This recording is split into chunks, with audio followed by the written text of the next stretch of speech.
आप सभी को जय मसीह की। हम यूहन्ना रचित सुसमाचार के चौथे अध्याय की पहली आयत से 42वीं आयत पर प्रियो वापस लौटेंगे, जहां पिछले पार्ट में हमने यीशु के साथ एक सामरी स्त्री के संवाद को देखा था।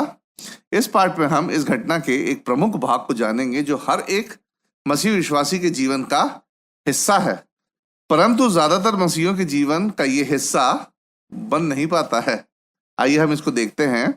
इस पूरे अध्ययन, कौन से अध्ययन की बात कर रहा हूं मैं? यूहन्ना रचित सुसमाचार में जैसा मैंने आपको बताया कि 3 विषयों को बार बार सामने लाया गया है जो इस प्रकार से हैं। यीशु का पूर्णतः एक मानव स्वभाव था।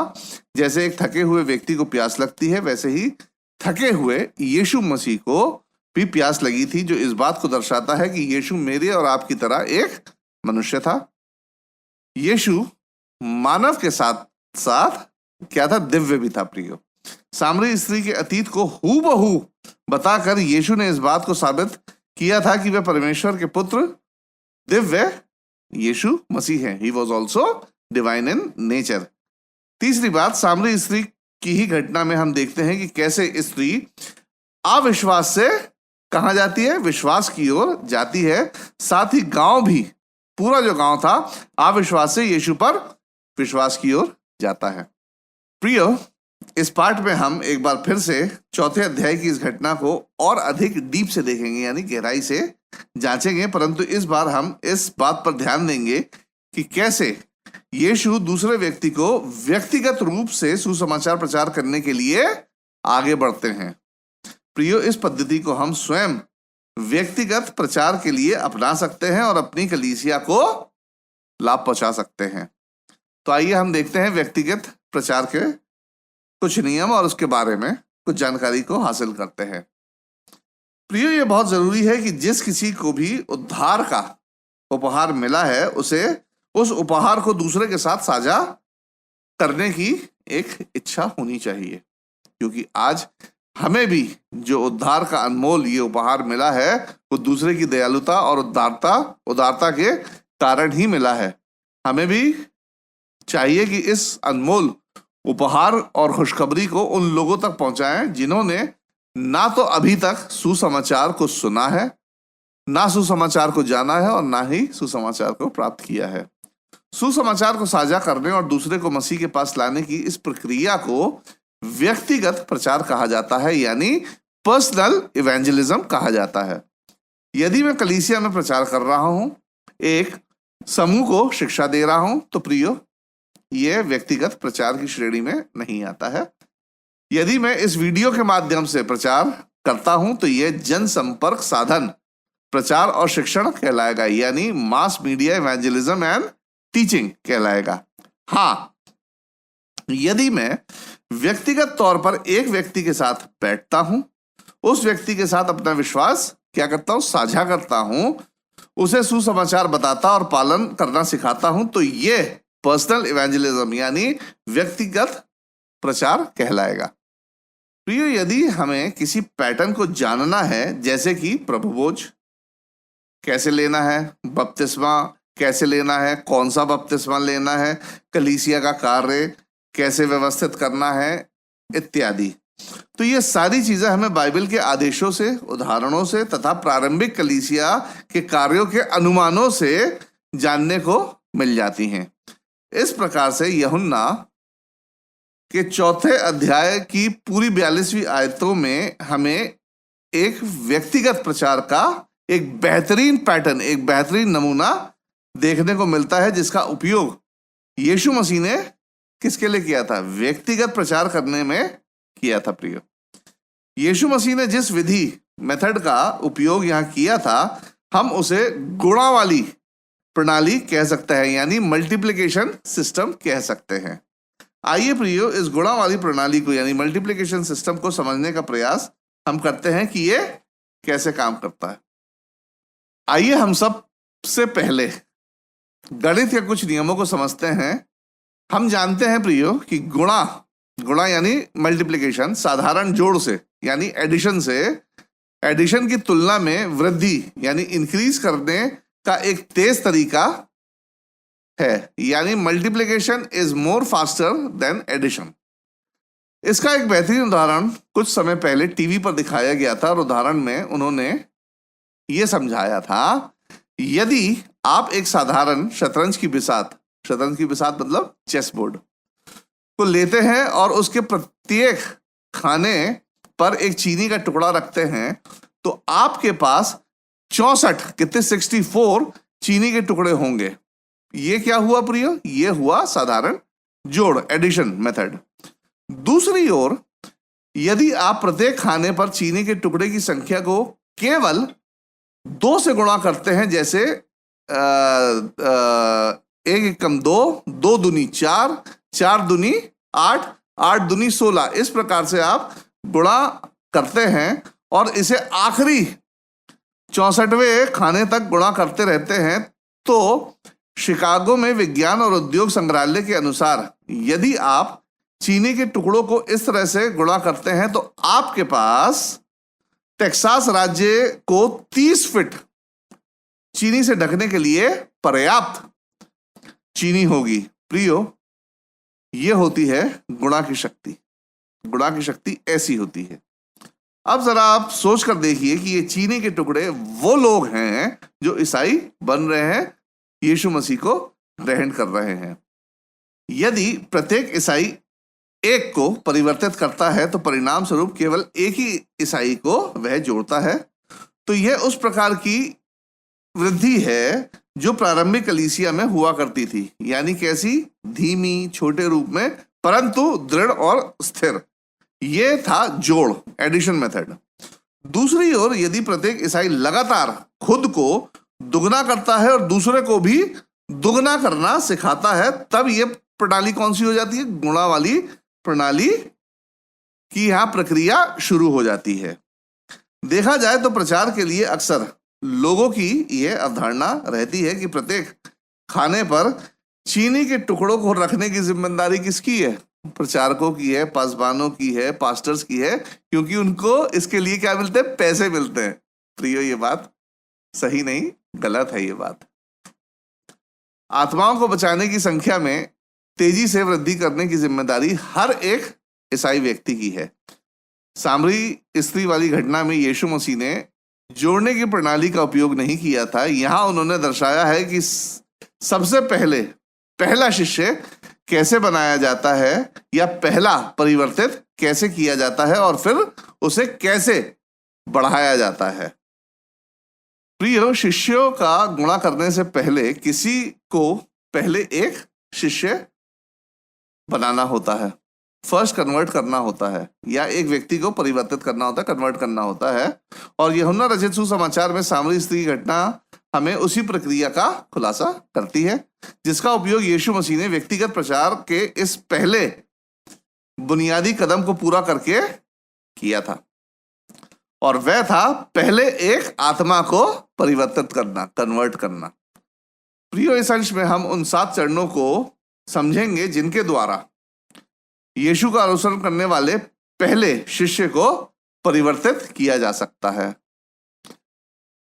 देखा जाए तो यीशु का शिष्य या एक अनुयायी एक शिक्षा पाने वाला होता है जो यीशु का और उसकी शिक्षाओं का पालन करने के लिए क्या होता है? कमिटेड होता है, प्रतिबद्ध होता है। तो पहले शिष्य या पहला परिवर्तित बनाने के जो 7 चरण हैं, प्रियो, आइए हम उन्हें देखते हैं, जो इस प्रकार से हैं। पहला चरण में आता है संपर्क करें, यानी कांटेक्ट करना। जब 2 लोग कहीं भी संवाद, बातचीत को शुरू करते हैं या किसी या कोई भी स्थिति में जहां 2 लोग आपस में जुड़ते हैं, चाहे वे खेल के माध्यम से हो, काम के माध्यम से हो, सेवा के माध्यम से हो, परिवार या दोस्ती के माध्यम से हो इत्यादि, उसे लोगों से जुड़ना या संपर्क करना कहते हैं। यहां ध्यान दें कि यीशु ने पानी पीने के लिए कहकर संपर्क किया था। प्रियो, यहां एक चीज और ध्यान दें कि यीशु ने उस समय सामरी महिला के साथ संपर्क बनाने के लिए लिंग, सामाजिक या धार्मिक बाधाओं की परवाह बिल्कुल नहीं की थी।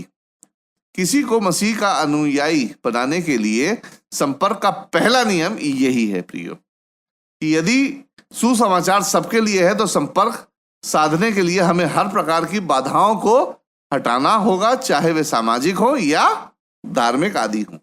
आइए हम दूसरे चरण पर चलते हैं और देखते हैं दूसरा चरण क्या है। दूसरा चरण है चुनौती देना, चैलेंज करना। चुनौती तब होती है जब आप सांसारिक और भौतिक चीजों के बजाय आत्मिक विषयों पर अपना संवाद यानी बातचीत को शुरू करने के लिए सामान्य बातचीत से बाहर निकलते हैं। यह चरण थोड़ा कठिन होता है प्रियो, और यही हम अक्सर फेल हो जाते हैं, असफल होते हैं।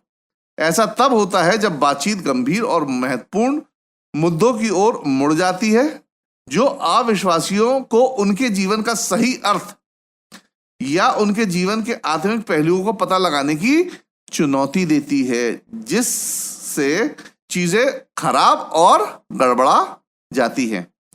जाहिर तौर पर पहली बार में ऐसा करना मुश्किल होता है, परंतु समय के साथ चीजों को धीरे धीरे बिना घमंड के पटरी पर लाया जा सकता है। यह चुनौती बाइबल, धार्मिक पृष्ठभूमि या अन्य धार्मिक संवाद आदि के बारे में कई प्रश्न हो सकते हैं। कहीं ना कहीं समय और अवसर स्वयं इस चुनौती के लिए जगह बनाता है, और हमें उसी क्षण को पहचानने और अपने अविश्वासी मित्र को इसी क्षण में शामिल होने के लिए चुनौती देनी चाहिए प्रिय। एक आत्मिक उन्मुख चर्चा के लिए यानी स्पिरिचुअल ओरिएंटेड डिस्कशन के लिए यीशु ने पानी मांगने की चर्चा के बाद समय और अवसर के क्षण को पहचान कर स्त्री से क्या किया था? जीवन के जल के मुद्दे को छेड़ दिया था, जीवन के जल के मुद्दे को उठाया था। हाँ, हो सकता है कि हमारे चुनौती वाले क्षण के संवाद या प्रश्न अलग हों, परंतु यदि हम किसी को यीशु का शिष्य बनाने की कोशिश में हैं तो कहीं ना कहीं प्रियो ये ध्यान रखें, समय भी हमें अवसर देता है इस चुनौती देने का। हमें भी समय अवसर देता है कि हम अपने अविश्वासी मित्र के साथ आत्मिक संवाद की शुरुआत कर सके। फिर तीसरा चरण है पुष्टिकरण का, कंफर्मेशन का।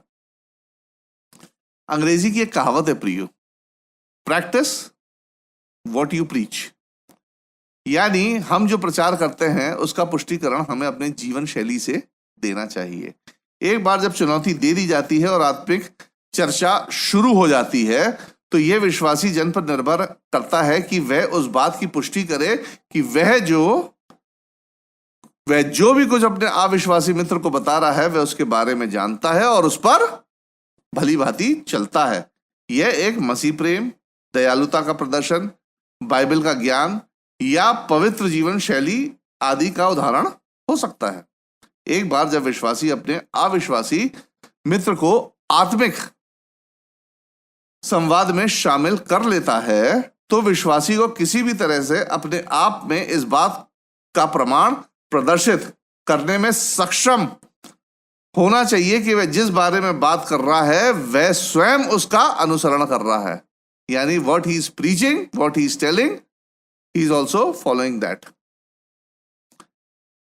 यह एक दूसरा क्षेत्र है जहां व्यक्तिगत प्रचार अक्सर प्रियो फेल हो जाते हैं।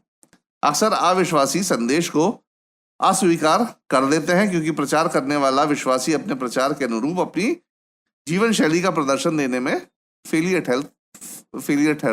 ठहरता है, विफल हो जाता है। उदाहरण के तौर पर मैं आपको बताऊं, एक विश्वासी सपोज अपने अविश्वासी मित्र को रविवार की आराधना के लिए कलीसिया में आमंत्रित करता है।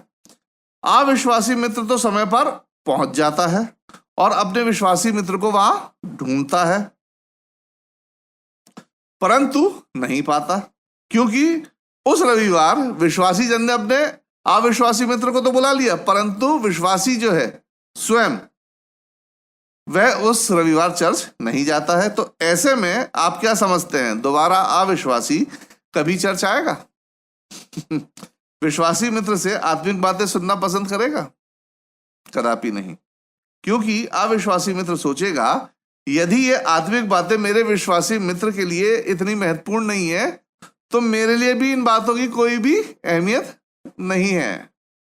महिला के साथ संवाद में यीशु अपने प्रति महिला के शुरुआती विरोध से आहत ना होकर उसके जीवन, उसकी जरूरतों और सवालों के बारे में अपनी बुद्धि और ज्ञान का प्रदर्शन करते हैं और यह साबित करते हैं कि वास्तव में यीशु कौन है। आइए हम देखें चौथा चरण, आह्वान का, यानी पुकार, कॉल करने का। आमतौर पर व्यक्तिगत अध्ययन में चर्चा या उपदेश के बाद उसे मनाने और पालन करने का निर्णय लेने के लिए क्या किया जाता है? आह्वान किया जाता है, पुकार की जाती है, पुकार लगाई जाती है। व्यक्तिगत प्रचार के मामले में आह्वान यीशु का अनुसरण करने के लिए होता है, नेचुरल बात है। और इवन शुरुआती चरण में भी आह्वान किसके लिए होता है? यीशु का अनुसरण करने के लिए ही होता है, भले ही व्यक्ति को बाइबल का पूरा ज्ञान ना हो, केवल जिज्ञासा हो। प्रियो, गंभीर निर्णय लिए बिना कभी भी किसी को बचाया नहीं जा सकता है।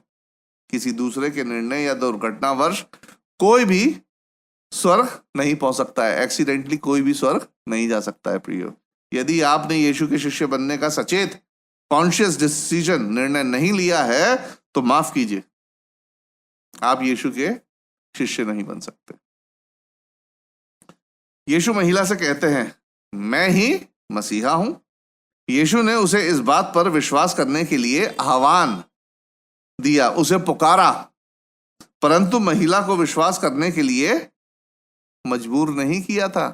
यीशु ने सिर्फ उसको पुकारा था। यहां विश्वास करने के लिए यीशु ने महिला को मजबूर नहीं किया था। विश्वास करना या ना करना ये किसका निर्णय था? महिला का निर्णय था। यीशु ने केवल उसे चुनने के लिए आह्वान दिया था। हम ऐसा तब करते हैं जब हम कलीसिया में बाइबल अध्ययन में या सुसमाचार सुनने के लिए किसी को आमंत्रित या प्रोत्साहित करते हैं। तब हम ऐसे व्यक्ति को यीशु का अनुसरण करने के लिए पुकारते हैं। आइए अब हम पांचवें चरण पर चलते हैं। पांचवा चरण है परिवर्तन का, यानी कन्वर्जन का। एक बिंदु पर संपूर्ण सुसमाचार पर्याप्त प्रमाणों के साथ अच्छे मसीह जीवन शैली के उदाहरणों के माध्यम से अविश्वासी व्यक्ति को बता दिया जाता है। समय सीमा व्यक्ति दर व्यक्ति प्रियो जरूर अलग हो सकती है, परंतु हर किसी को यह तय करना होता है कि क्या वे मसीह का अनुसरण करेगा या नहीं करेगा। निर्णय अल्टीमेटली व्यक्ति का होता है। आखिरकार ये पांचवा चरण वो बिंदु होती है जहां एक अविश्वासी को पश्चाताप और डूब के बपतिस्मे में अपने विश्वास को व्यक्त करने के लिए लाया जाता है। फिर भी कभी कभी हम इस चरम सीमा पर जाकर फेल हो जाते हैं, असफल हो जाते हैं, क्योंकि हम कभी भी व्यक्ति से अपना मन बनाने या मसीह जीवन के प्रति प्रतिबद्धता करने के लिए नहीं कहते हैं, कमिटमेंट करने के लिए नहीं कहते हैं या प्रोत्साहित नहीं कर पाते हैं। हम ये सोचते हैं कि प्रचार करके हमारा कार्य अब समाप्त हो गया, पूरा हो गया है। अब व्यक्ति स्वयं अपना निर्णय ले ले, हमारा कार्य पूरा हो गया, हमने प्रचार कर दिया, अब वो व्यक्ति स्वयं अपना निर्णय ले ले, वो जाने कि उसे बचना है या खोना है। प्रियो, पौलुस के जीवन में भी एक ऐसा पल आया था जब वह इस प्रकार की स्थिति में पहुंच चुका था। पौलुस तभी आगे बढ़ता है जब हनन्याह उसे आगे बढ़ने के लिए प्रोत्साहित करता है, जिसका जिक्र प्रेरितों के काम उसके 22वें अध्याय की 16वीं आयत में पाया जाता है, जहां इस प्रकार से लिखा है, अब क्यों देर करता है, उठ, बपतिस्मा ले और उसका नाम लेकर अपने पापों को धो डाल। जब पौलुस का एनकाउंटर यीशु मसीह से होता है तो वो अंधा हो जाता है। फिर वहां जाके एक जगह वो बैठा रहता है। अब वो क्या सोच रहा था क्या नहीं, लेकिन वहां हनन्याह आता है और जब वो ठीक होता है, हनन्याह उसे प्रोत्साहित करता है कि भैया आप क्यों बैठा, उठ और अपने पापों का पश्चाताप कर और अपने पापों को धो डाल और अपना काम शुरू कर। दूसरी बात, कई बार हम पूछने में बहुत जल्दी कर देते हैं, इसलिए भी हम फेल हो जाते हैं, असफल हो जाते हैं।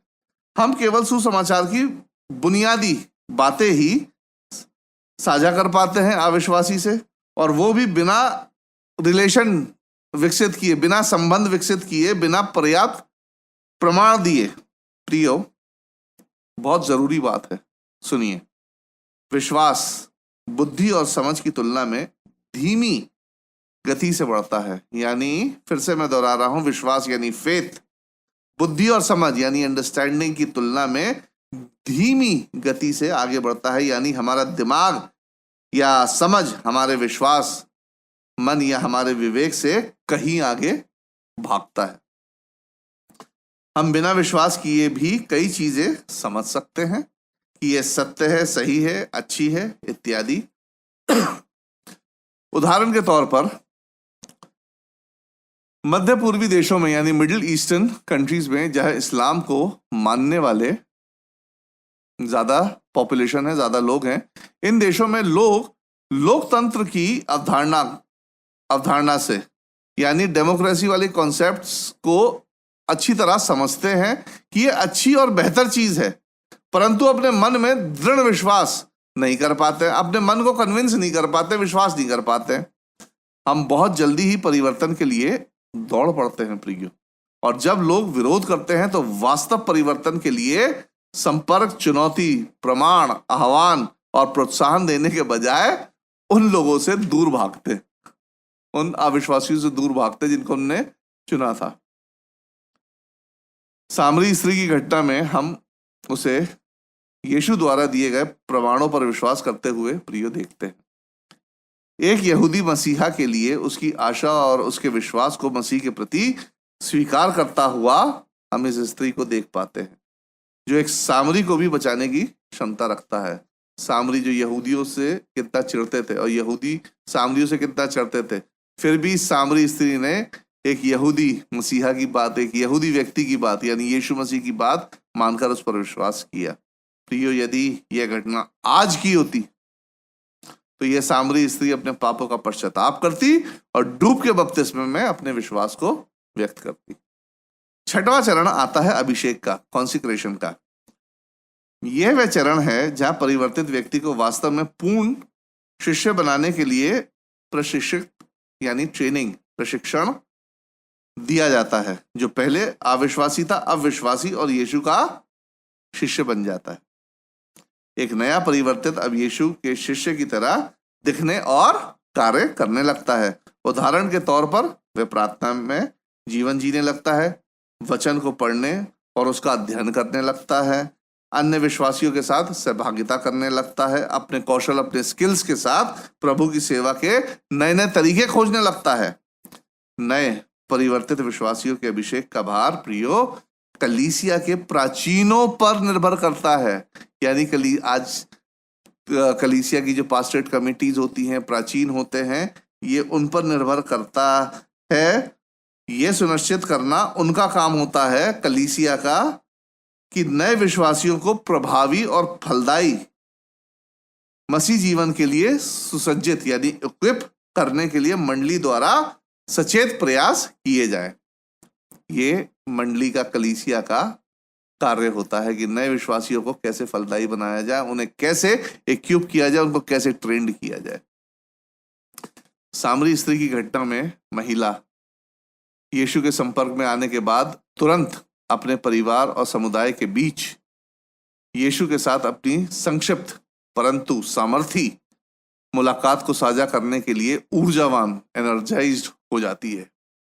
प्रियो, हर किसी की सेवा का समर्पण उतना तेज, उतना एनर्जाइज्ड नहीं हो पाता है जितना इस सामरी स्त्री का था, परंतु हर कोई यीशु मसीह द्वारा भी परिवर्तित नहीं होता।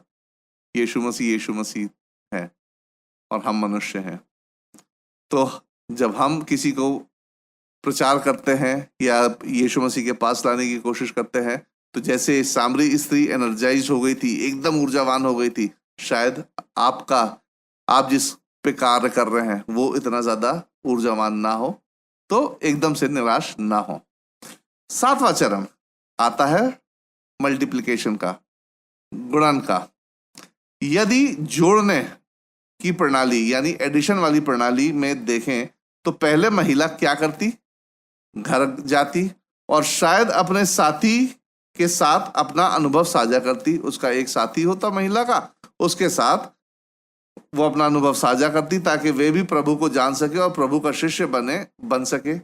यानी शतरंज की बिसात पर यानी उस चेस बोर्ड पर एक खाना और बढ़ जाता, मतलब एक चीनी और उसके साथ एक और टुकड़ा बढ़ जाता।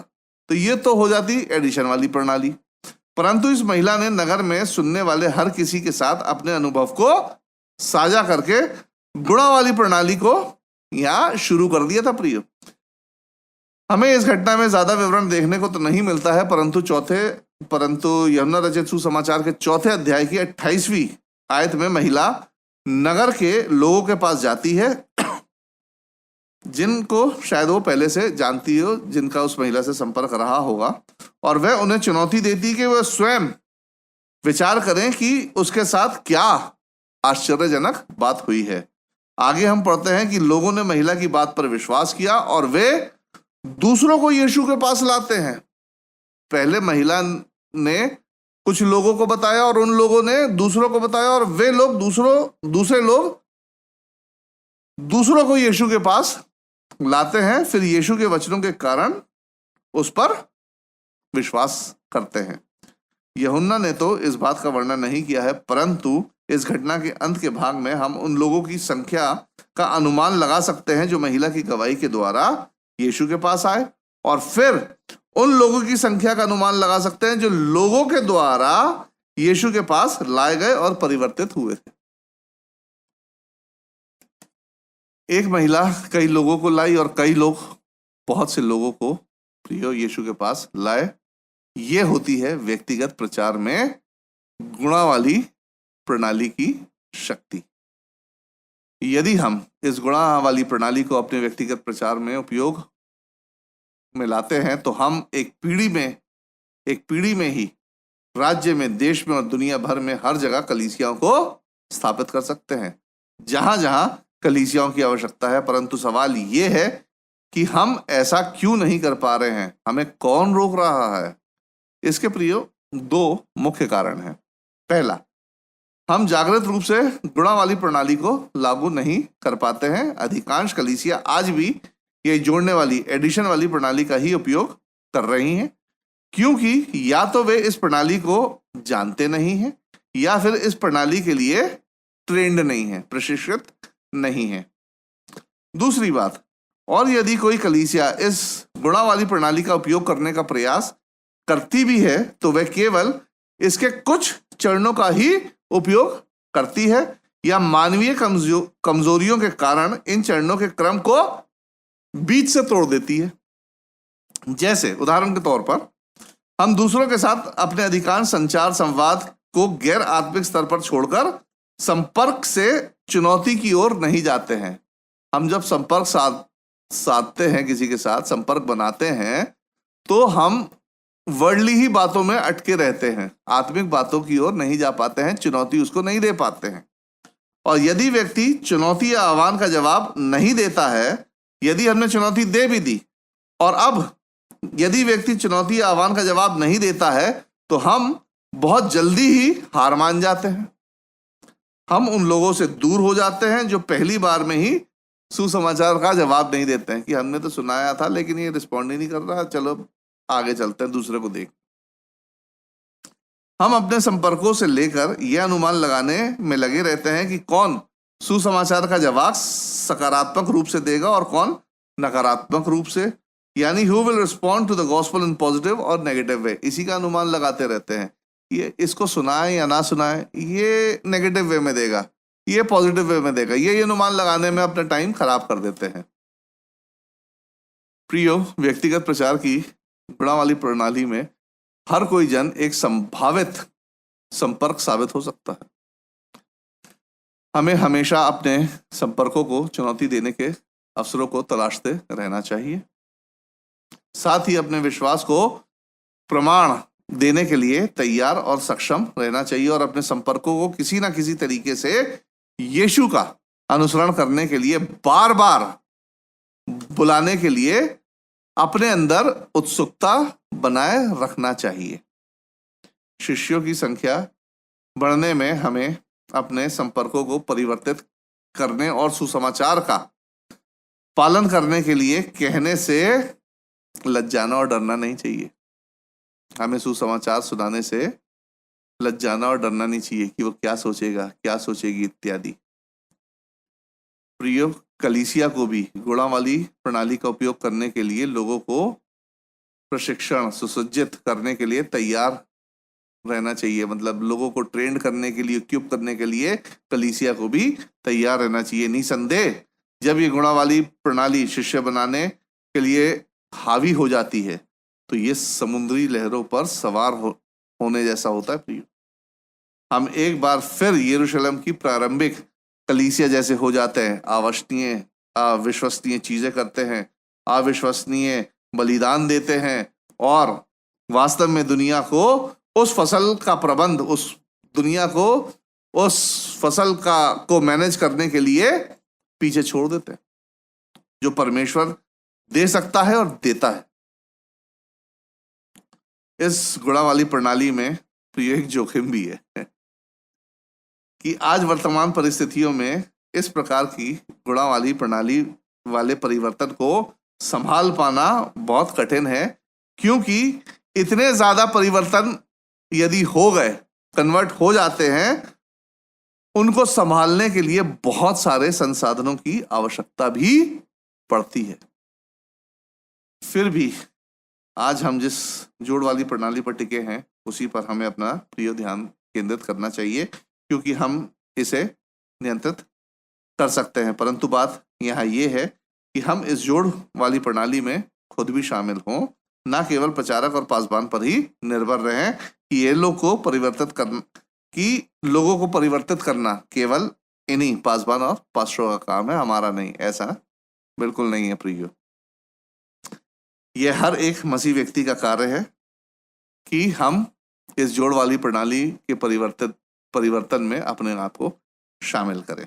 तो प्रियो, ये पाठ यहीं समाप्त होता है। अगले पाठ के लिए कृपया करके यूहन्ना रचित सुसमाचार उसका चौथा अध्याय उसकी 42वीं आयत से 54वीं आयत को अच्छी तरह पढ़ लें, ताकि आगे का पाठ और अच्छी तरह से आपको समझ में आ सके। अगले पाठ के साथ आपके सामने फिर हाजिर होऊंगा। तब तक मुझे राजीव लैम्बर्ट की तरफ से आप सभी को जय मसीह की।